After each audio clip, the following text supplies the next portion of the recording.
ಅಪ್ಪ ಅಪ್ಪ ಹೋ ಅಕ್ಕ ಬಾವಾ ಬನ್ನಿ ಬನ್ನಿ. ಅಪ್ಪ ಅಮ್ಮ ಅಕ್ಕ ಬಾವ ಬಂದಿದ್ದಾರೆ. ಹಳಿ ಅಂದ್ರೆ ಸಪ್ತಮಿ ಬಂದ್ರಾ? ಹೇ ಕೂತ್ಕೊಳ್ಳಿ ಕೂತ್ಕೊಳ್ಳಿ ಕೂತ್ಕೊಳ್ಳಿ. ಅಪ್ಪ ಹೇಗಿದ್ದೀರಾ? ನಾನ್ ಚೆನ್ನಾಗಿದ್ದೀನಮ್ಮ. ನೀವಿಬ್ರು ಹೇಗಿದ್ದೀರೋ? ನಾನ್ ಸೂಪರ್ ಅಕ್ಕ. ಓದ್ ಹೇಗಿದೆ?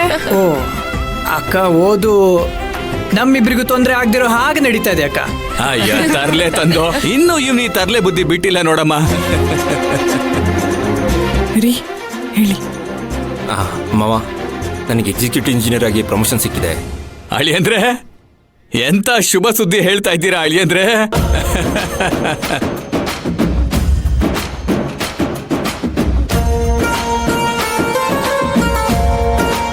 ಈ ಮಾತು ಕೇಳಿ ನನಗೆ ಹಾಲು ಕುಡ್ದಷ್ಟೇ ಸಂತೋಷ ಆಯ್ತು ನೋಡಿ. ಕಾಂಗ್ರೆಸ್ ಬಾವಾ.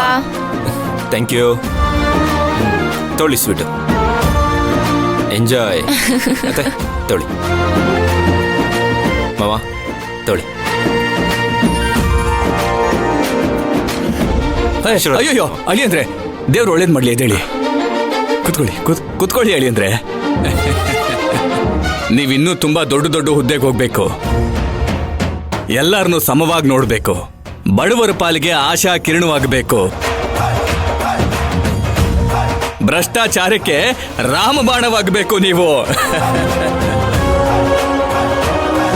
ಖಂಡಿತ ಮಾವ.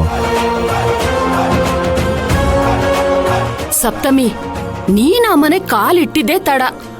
ಅಳಿಯಂದ್ರಿಗೆ ಶುಕ್ರ ದೆಸೆ ಬಂದಿದೆ. ಇನ್ಮೇಲೆ ಆ ಮನೆಯಲ್ಲಿ ಅದೃಷ್ಟ ತಾಂಡವಾಡುತ್ತೆ, ನೋಡ್ತಾ ಇರಿ. ಆ ಥರ ಎಲ್ಲ ಏನೂ ಇಲ್ಲ ಅಮ್ಮ.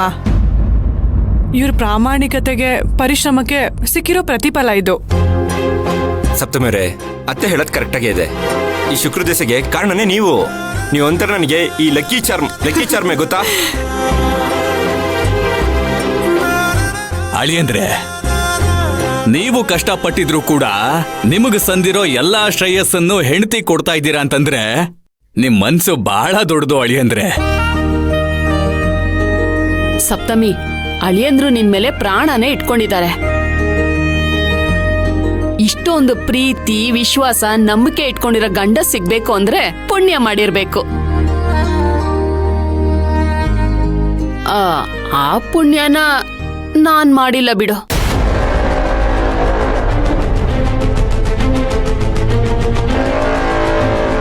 ಅಳಿಯಂದ್ರು ಏನೇ ಹೇಳಿದ್ರು ಇಲ್ಲ ಅಂದಿರ ಅವ್ರ ಮಾತು ಕೇಳ್ಬೇಕು, ಸರಿನಾ?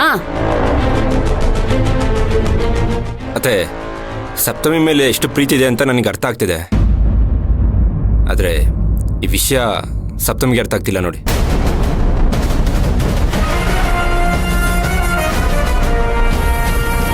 ಬೇರೆ ಮನೆ ಮಾಡ್ಕೊಂಡು ಹೋದಿಕ್ ಒಪ್ಕೊಂಡಿದ್ದಿದ್ರೆ ರಾಣಿ ಥರ ನೋಡ್ಕೋತಿದ್ದೆ.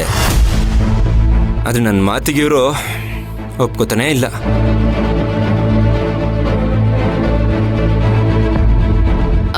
ಸಪ್ತಮಿ, ಬೇರೆ ಮನೆ ಮಾಡ್ಕೊಂಡು ಹೋಗೋಕೆ ನಿನ್ಗೇನೆ ಪ್ರಾಬ್ಲಮ್ಮು?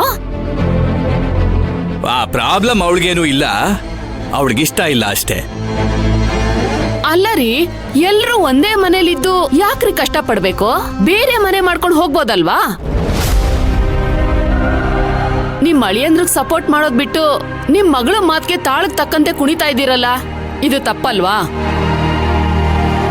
ನೋಡೆ, ಅಳಿಯಂದ್ರು ಹೇಳ್ದಂಗ್ ಕೇಳು, ಬೇರೆ ಮನೆ ಮಾಡ್ಕೊಂಡು ಹೋಗು. ಅವ್ರ ಮಾತು ಕೇಳಿದ್ರೆ ನಿನ್ಗೆ ಒಳ್ಳೇದು.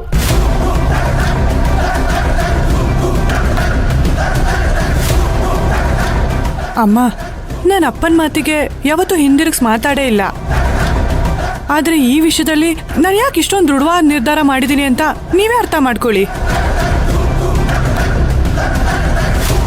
ಸ್ವಂತದವ್ರನ್ನ ಬಿಟ್ಟು ಬೇರೆ ಮನೆಗೆ ಹೋಗಿ ಬದುಕೋದು ನನಗೆ ಸ್ವಲ್ಪನೂ ಇಷ್ಟ ಇಲ್ಲ. ದಯವಿಟ್ಟು ಈ ವಿಚಾರದಲ್ಲಿ ಯಾರೂ ನನಗೆ ಬಲವಂತ ಮಾಡಬೇಡಿ. ನೋಡೆ, ಈ ಕಾಲದಲ್ಲಿ ಬೇರೆ ಮನೆ ಮಾಡ್ಕೊಂಡು ಹೋಗೋಕೆ ಹೆಣ್ಣು ಮಕ್ಕಳು ತುದಿ ಗಾಲಲ್ಲಿ ನಿಂತಿರ್ತಾರೆ. ನೀನ್ ನೋಡಿದ್ರೆ ಎಲ್ಲದಕ್ಕೂ ಉಲ್ಟಾ. ನಿನ್ನಿಂದ ಆ ಮನೆಯಲ್ಲಿ ಅಳಿಯಂದ್ರ ಕಷ್ಟ ಆದ್ರೆ ಅದು ಎಲ್ರ ಮೇಲೂ ಪರಿಣಾಮ ಬೀರುತ್ತೆ. ಅದ್ರಿಂದ ಮನೆಯಲ್ಲಿರೋ ಪ್ರತಿಯೊಬ್ಬರಿಗೂ ಕಷ್ಟ ಆಗುತ್ತೆ.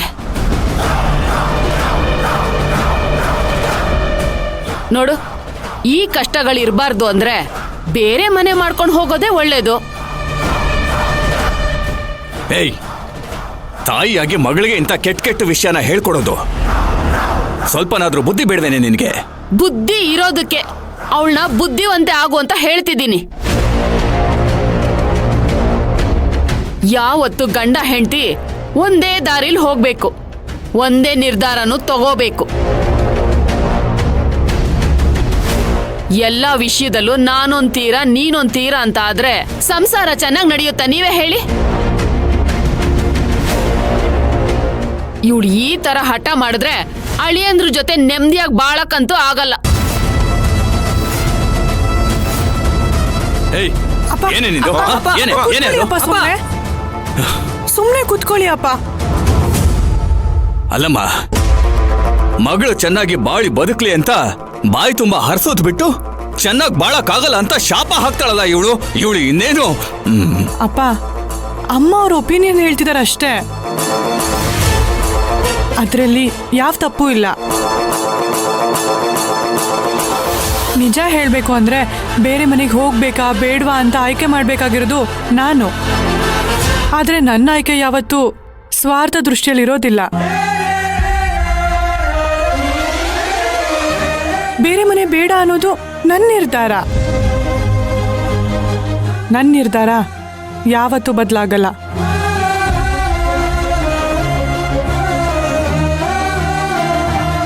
ಮತ್ತೆ ಸಪ್ತಮಿ ಬೇರೆ ಮನೇಲಿ ಮಾಡೋದು ಬೇಡ ಅಂತ ನಿರ್ಧಾರ ಮಾಡಿದ್ರೆ ಇನ್ಮೇಲೆ ಈ ವಿಷಯವಾಗಿ ಜಗಳಾಡೋದು ಬೇಡ, ಇಲ್ಲಿಗೆ ಬಿಟ್ಬಿಡಿ.